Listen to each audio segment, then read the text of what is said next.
मित्रों, आज हम जानेंगे कि हम लोग पूजा पाठ में जिस भगवान की पूजा कर रहे हो उसमें हर भगवान का पसंदीदा फूल कौन सा होता है और मालाएं खासकर कौन सा होती है। तो हर भगवान की अलग अलग माला क्यों होती है? क्या इसके पीछे कोई दिव्य रहस्य छिपा हुआ है? क्या आपने कभी मंदिर में खड़े होकर एक बात पे गौर किया है कि भगवान विष्णु के गले में तुलसी की माला, इसी तरह से भगवान शिव के गले में रुद्राक्ष, फिर गणेश जी के अलग माला, माँ लक्ष्मी का अलग माला। तो क्या यह सब एक परंपरा है या इसके पीछे कोई ऐसा रहस्य छिपा है जिसे बहुत कम लोग ही जानते हैं? आखिर ऐसा क्यों नहीं होता कि किसी भी भगवान को कोई भी माला पहना दी जाए? क्या सचमुच हर माला अपने भीतर एक विशेष ऊर्जा समेटे हुए रहती है? क्या हर फूल, हर पत्ता और हर बीज किसी विशेष देवता से जुड़ा हुआ है?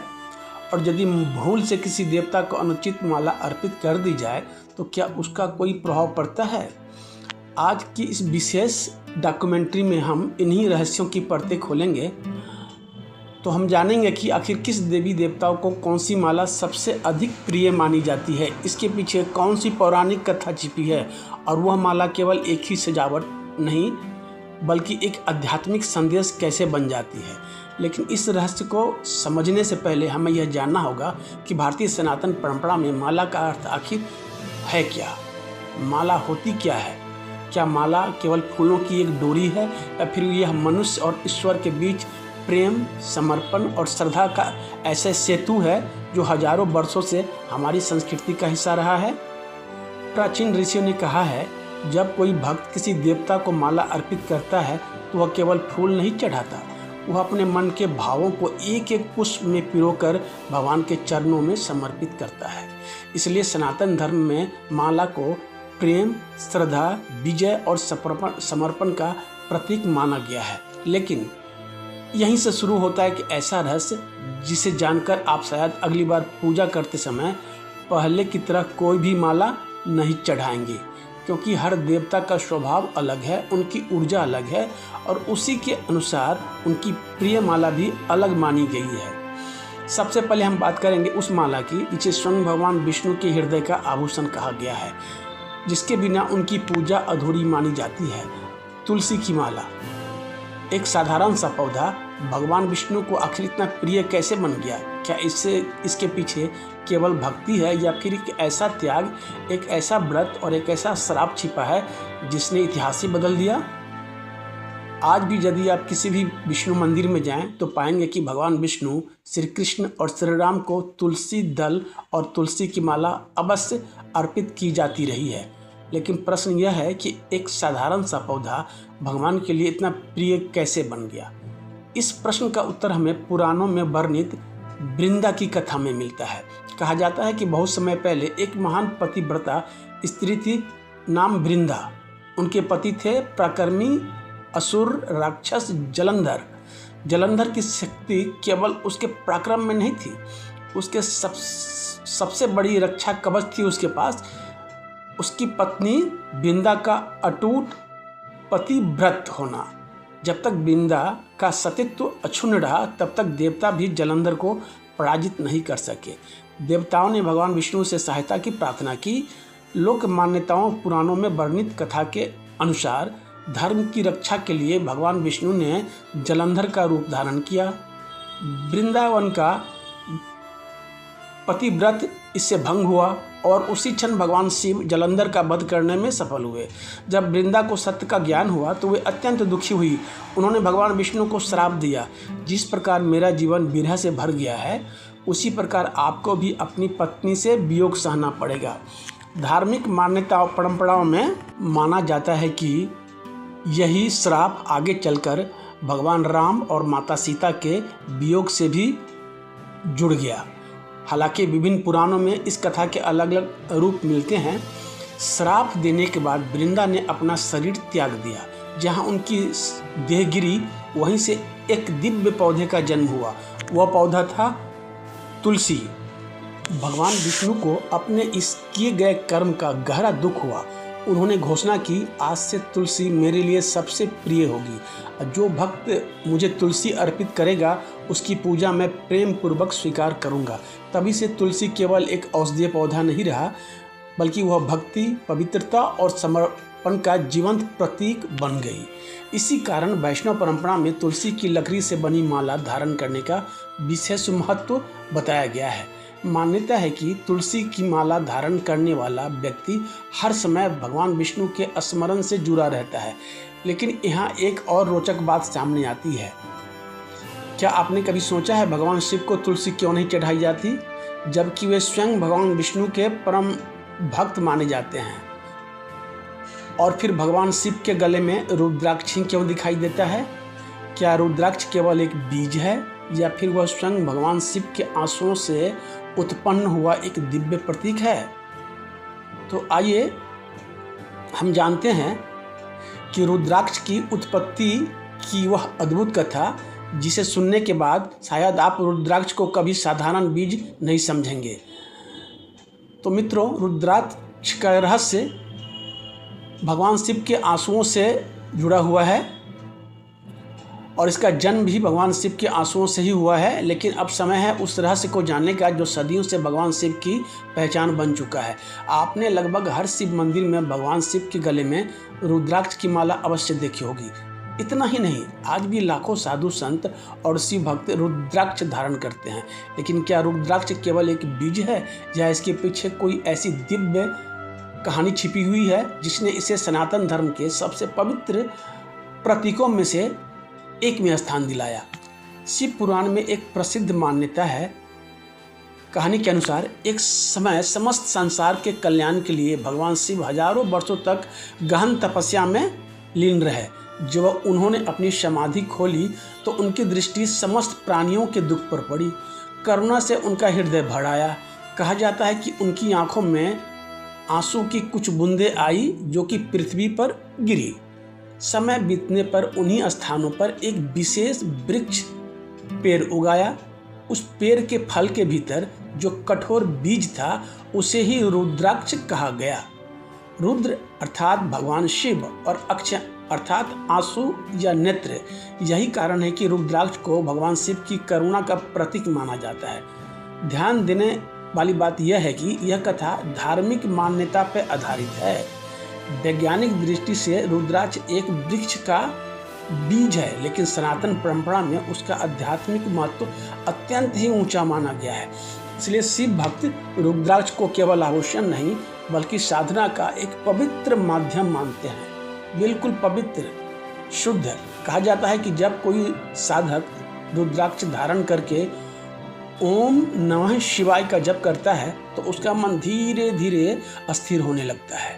यही कारण है कि योगियों और तपस्वियों के गले में रुद्राक्ष की माला अधिक दिखाई देती है। लेकिन मित्रों, रुद्राक्ष से जुड़ा एक और रहस्य भी है। आपने कभी गौर किया है कि हर रुद्राक्ष एक जैसा नहीं होता? किसी में एक मुख होता है, किसी में 5, किसी में 14 प्राकृतिक रेखाएं दिखाई देती है। शास्त्रों में इन्हें मुख कहा गया है और प्रत्येक मुख वाले रुद्राक्ष का अलग अलग आध्यात्मिक महत्व भी बताया गया है। हालांकि किसी भी रुद्राक्ष को धारण करने से पहले उसके बारे में जानना और योग्य आचार्य से परामर्श लेना उचित माना जाता है। लेकिन अब एक और रोचक प्रश्न सामने आता है। यदि भगवान विष्णु को तुलसी और भगवान शिव को रुद्राक्ष सबसे प्रिय है, तो फिर भगवान गणेश को फूलों की नहीं बल्कि दुर्वा की माला क्यों अर्पित की जाती है? आखिर एक साधारण सा मामूली सा हरी घास विघ्नहर्ता गणेश को इतनी प्रिय कैसे बन गई? क्या इसके पीछे भी कोई अद्भुत पौराणिक कथा छिपी है? दुर्वा की माला का रहस्य और उस घटना को जिसने गणेश जी को दुर्वा से सदा के लिए जोड़ दिया। अब हम उस गणेश देवता की ओर बढ़ते हैं जिनकी पूजा के बिना कोई भी शुभ कार्य आरंभ नहीं होता। वे हैं प्रथम पूज्य विघ्नहर्ता भगवान गणेश।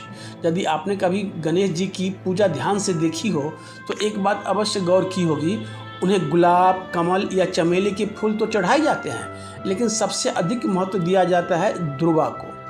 यह एक साधारण सी हरी घास होती है जो लगभग हर जगह उग जाती है। लेकिन प्रश्न ये है कि जिस घास को लोग अक्सर सामान्य समझकर अनदेखा कर देते हैं, वही भगवान गणेश को इतना प्रिय क्यों है? मित्रों, इस प्रश्न का उत्तर हमें एक प्राचीन पौराणिक मान्यता में मिल रहा है। कथा के अनुसार एक समय अनलासुर नाम का एक अत्यंत भयंकर असुर था। उसका क्रोध इतना प्रचंड था कि उसकी दृष्टि मात्र से अग्नि प्रकट हो जाती थी।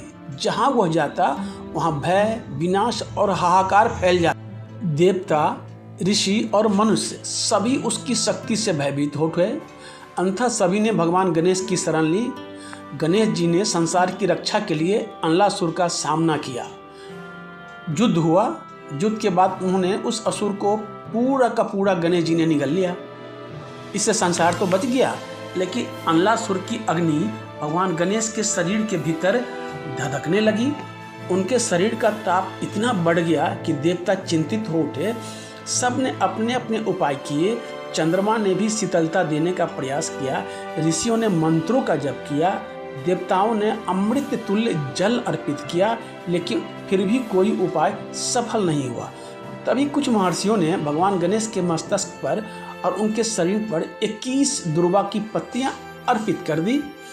और जैसे ही दुर्वा का स्पर्श हुआ, वैसे ही शरीर की अग्नि बिल्कुल शांत होने लगी। कुछ क्षणों में उनका ताप पूरी तरह समाप्त हो गया। गणेश भगवान प्रसन्न हुए और उन्होंने वरदान दिया, जो भी भक्त श्रद्धा से मुझे दुर्वा अर्पित करेगा, यानी वो हरी घास, उसकी पूजा मुझे अत्यंत प्रिय होगी और मैं उसके विघ्न सारे दूर कर दूंगा। इसी कारण आज भी गणेश पूजा में दुर्वा का विशेष स्थान माना जाता है। धार्मिक परंपरा में 21 दुर्वा अर्पित करने की भी विशेष मान्यता है। हालांकि अलग अलग क्षेत्रों में इसकी विधि और संख्या में कुछ भिन्नताएं भी देखने को मिलती है, लेकिन इस कथा में केवल एक धार्मिक मान्यता ही नहीं, एक गहरा संदेश भी छिपा है। दुर्वा बहुत साधारण दिखती है। उसे किसी विशेष देखभाल की आवश्यकता नहीं होती। बार बार काटने पर भी वह फिर से उग जाती है। शायद यही कारण है कि उसे विनम्रता, धैर्य और जीवन शक्ति का प्रतीक भी माना जाता है। यह हमें सिखाती है कि ईश्वर को प्रसन्न करने के लिए हमेशा महंगी वस्तुओं की आवश्यकता नहीं होती। सच्ची श्रद्धा सबसे साधारण अर्पण को भी असाधारण बना देती है, जैसे दुर्वा घास। लेकिन यदि भगवान गणेश को दुर्वा प्रिय है, तो धन, वैभव और समृद्धि की अधिष्ठात्री माँ लक्ष्मी को कमल की माला ही सबसे क्यों प्रिय मानी जाती है?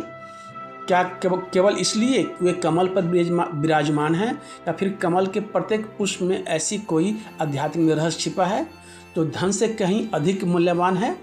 मित्रों, आज इस रहस्य से भी हम पर्दा उठा रहे हैं।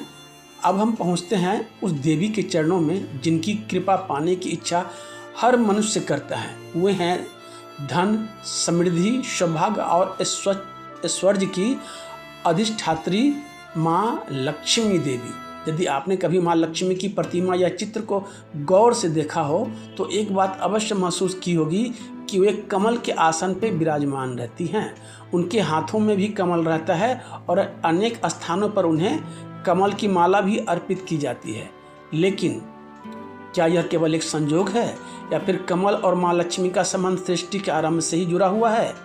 इस रहस्य को समझने के लिए हमें चलना होगा उस समय में जब देवता और असुर मिलकर समुद्र का मंथन कर रहे थे। मित्रों, पुराणों के अनुसार जब क्षीर सागर का मंथन हुआ, तो उसमें से एक एक करके अनेक दिव्य रत्न प्रकट हुए।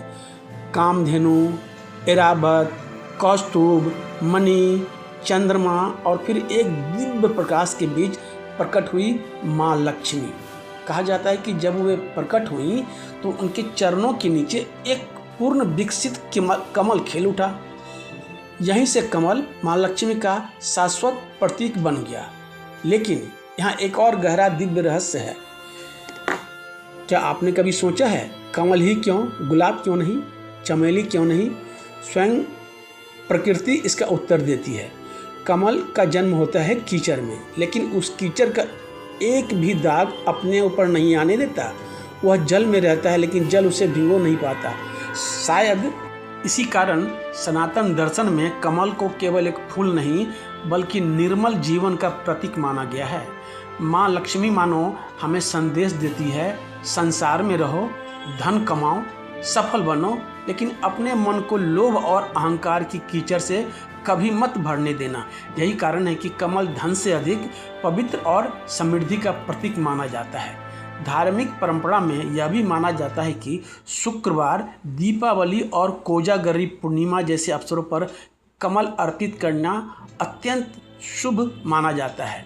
हालांकि यदि कमल उपलब्ध न हो तो श्रद्धा से अर्पित किए गए अन्य सुगंधित पुष्प भी स्वीकार माने जाते हैं, क्योंकि शास्त्र बार बार यही बताते हैं, ईश्वर वस्तु का नहीं भाव को देखते हैं और उसे स्वीकार करते हैं। लेकिन मित्रों, अब तक हमने जाना भगवान विष्णु की तुलसी, शिव का रुद्राक्ष, गणेश की दुर्वा और माँ लक्ष्मी का कमल। अब प्रश्न उठता है कि आदि शक्ति माँ दुर्गा और माँ काली को लाल फूलों की माला ही सबसे प्रिय क्यों मानी जाती है? क्या केवल लाल रंग के कारण, या इसके पीछे छिपा है शक्ति, साहस और दिव्य ऊर्जा का एक ऐसा रहस्य जो आज भी नवरात्रि की हर पूजा में जीवित है? तो मित्रों, हमने सुना भगवान शिव को रुद्राक्ष, गणेश को दुर्वा, लक्ष्मी को कमल, लेकिन अब हम उस शक्ति के सामने खड़े हैं जिसके बिना सृष्टि की कल्पना अधूरी है, और वह है आदि शक्ति माँ दुर्गा। उनका उग्र मगर दिव्य स्वरूप माँ काली। यदि आपने कभी नवरात्रि, दुर्गा पूजा या काली पूजा देखी हो तो आपने एक बात अवश्य देखी होगी, माँ को सबसे अधिक लाल गुड़हल, लाल गुलाब या अन्य लाल पुष्पों की मालाएं ही अर्पित की जाती है। लेकिन आखिर लाल ही क्यों? क्या यह केवल एक धार्मिक परंपरा है या इसके पीछे भी कोई गहरा आध्यात्मिक रस छिपा है? पुराणों में वर्णित है कि जब अत्याचारी महिषासुर का आतंक बढ़ गया तब सभी देवताओं के तेज से एक दिव्य शक्ति प्रकट हुई, और वही थी माँ दुर्गा। उन्होंने 9 रातों तक महिषासुर से युद्ध किया और अंततः धर्म की विजयदशमी को हुई। इसलिए आज भी नवरात्रि केवल एक पर्व नहीं बल्कि सत्य की असत्य पर विजय का उत्सव माना जाता है। और इसके बाद जब दुष्ट शक्तियों का संहार करने के लिए माँ ने अपना उग्र रूप धारण किया तो उन्हें माँ काली के नाम से जाना गया। धार्मिक परंपरा में लाल रंग केवल रक्त का नहीं बल्कि शक्ति, साहस, जीवन, ऊर्जा और संकल्प का भी प्रतीक माना गया है। यही कारण है कि माँ को लाल वस्त्र, लाल चुनरी, लाल सिंदूर और लाल पुष्प अर्पित करने की परंपरा बनी। इन सब में भी लाल गुड़हल का विशेष महत्व बताया गया है। तांत्रिक और शक्ति परंपराओं में यह मान्यता है कि गुड़हल का फूल माँ काली और माँ दुर्गा की ऊर्जा का प्रतीक माना जाता है। हालांकि विभिन्न क्षेत्रों में पूजा की परंपराएं अलग अलग हो सकती है, कहीं लाल गुलाब चढ़ाए जाते हैं, कहीं गुड़हल तो कहीं अन्य लाल पुष्प, लेकिन मूल भाव एक ही है, शक्ति के प्रति समर्पण। यहाँ एक और सुंदर संदेश छिपा है। माँ दुर्गा को लाल फूल चढ़ाने का अर्थ केवल पूजा करना नहीं बल्कि अपने भीतर के भय, आलस्य, क्रोध और अहंकार और जो हमारे ऊपर निगेटिविटी, नकारात्मकता को उनके चरणों में समर्पित करना भी है, क्योंकि जब तक भीतर के महिषासुर का अंत नहीं होता तब तक बाहर की कोई भी विजय पूर्ण नहीं होती। शायद यही कारण है कि माँ की पूजा करने वाले साधक सिर्फ आशीर्वाद ही नहीं मांगते बल्कि शक्ति भी मांगते हैं। लेकिन मित्रों, अभी तक की पूरी कहानी में एक ऐसा भगवान की कहानी बाकी है जिनके गले की माला का उल्लेख स्वयं शास्त्रों में अत्यंत विशेष रूप से मिलता है, और वे हैं योगेश्वर श्री कृष्ण भगवान। उनके गले में दिखाई देने वाली वैजयंती माला आखिर क्या है? क्या वह केवल 5 प्रकार के पुष्पों की माला है या फिर वह 5 तत्वों और संपूर्ण सृष्टि का प्रतीक है? मित्रों, अब हम पहुंच चुके हैं उस रहस्य के सामने जिसे बहुत कम लोग जानते हैं। जब भगवान श्री कृष्ण या भगवान विष्णु का दिव्य स्वरूप मंदिरों या चित्रों में दिखाई देता है तो उनके गले में एक विशेष माला अवश्य दिखाई देती है। उसे कहा जाता है वैजयंती माला। लेकिन क्या आपने कभी सोचा है इस माला का नाम वैजयंती ही क्यों पड़ा, और यह केवल एक सुंदर माला है या इसके पीछे भी कोई गहरा आध्यात्मिक रहस्य छिपा है? पुराणों और वैष्णव परंपराओं में वर्णित मान्यताओं के अनुसार वैजयंती का अर्थ है विजय दिलाने वाली, अर्थात ऐसी माला जो धर्म की विजय, सत्य की विजय और दिव्य शक्ति की विजय का प्रतीक माना जाता है। कहा जाता है जब भी भगवान विष्णु अधर्म का अंत करने के लिए अवतार लेते हैं तो उनके गले में सुशोभित वैजयंती माला यह संदेश देती है कि अंत में विजय हमेशा धर्म की ही होती है। लेकिन इस माला का एक और गहरा रहस्य भी बताया गया है। वैष्णव परंपरा की एक मान्यता के अनुसार वैजयंती माला 5 प्रकार के पवित्र वन बीजों या वन मालाओं से बनाई जाती थी। इन 5 तत्वों को पृथ्वी, जल, अग्नि, वायु और आकाश, इन 5 महाभूतों का प्रतीक भी माना जाता है। यानी भगवान के गले में विराजमान यह माला मानो पूरी सृष्टि को अपने भीतर समेटे हुए है। यही कारण है कि भगवान श्री कृष्ण को वैजयंती मालाधारी भी कहा जाता है। जब वे वृंदावन में अपनी मधुर बांसुरी बजाते थे तो उनके गले में झूलती वैजयंती माला उनके दिव्य स्वरूप की शोभा को और अद्भुत बना देती थी। लेकिन यह माला केवल सौंदर्य का प्रतीक नहीं है, यह हमें जीवन का एक बहुत बड़ा संदेश भी देती है। मनुष्य चाहे कितनी भी सफलताएं प्राप्त कर ले, उसे अपने गले में अहंकार, विनम्रता की माला ही पहननी चाहिए, क्योंकि सच्ची विजय वही है जिसमें शक्ति के साथ करुणा हो, ज्ञान के साथ नम्रता हो और सफलता के साथ धर्म जुड़ा हो। लेकिन अब हमारी इस पूरी स्टोरी भरी यात्रा का सबसे महत्वपूर्ण प्रश्न, सबसे इम्पोर्टेंट प्रश्न अभी बाकी है। क्या किसी भी भगवान को कोई भी माला चढ़ाई जा सकती है, या फिर शास्त्रों में इसके भी कुछ नियम बताए गए हैं? क्या भगवान सुंदर भाव देखते हैं या अर्पित की गई माला का भी विशेष महत्व देखते हैं? इन सभी प्रश्नों का उत्तर अब हम लास्ट में, कहानी आ चुकी है दोस्तों, तो जानेंगे।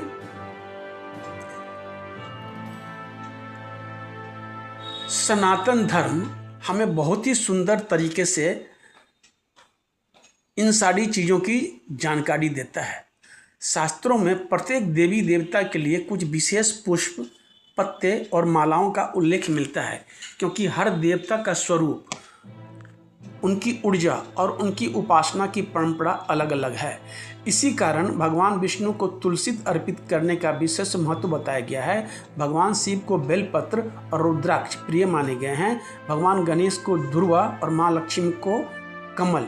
लेकिन इसका अर्थ यह बिल्कुल नहीं है कि यदि आपके पास वही माला पूजा में उपलब्ध न हो तो भगवान आपकी पूजा स्वीकार नहीं करेंगे।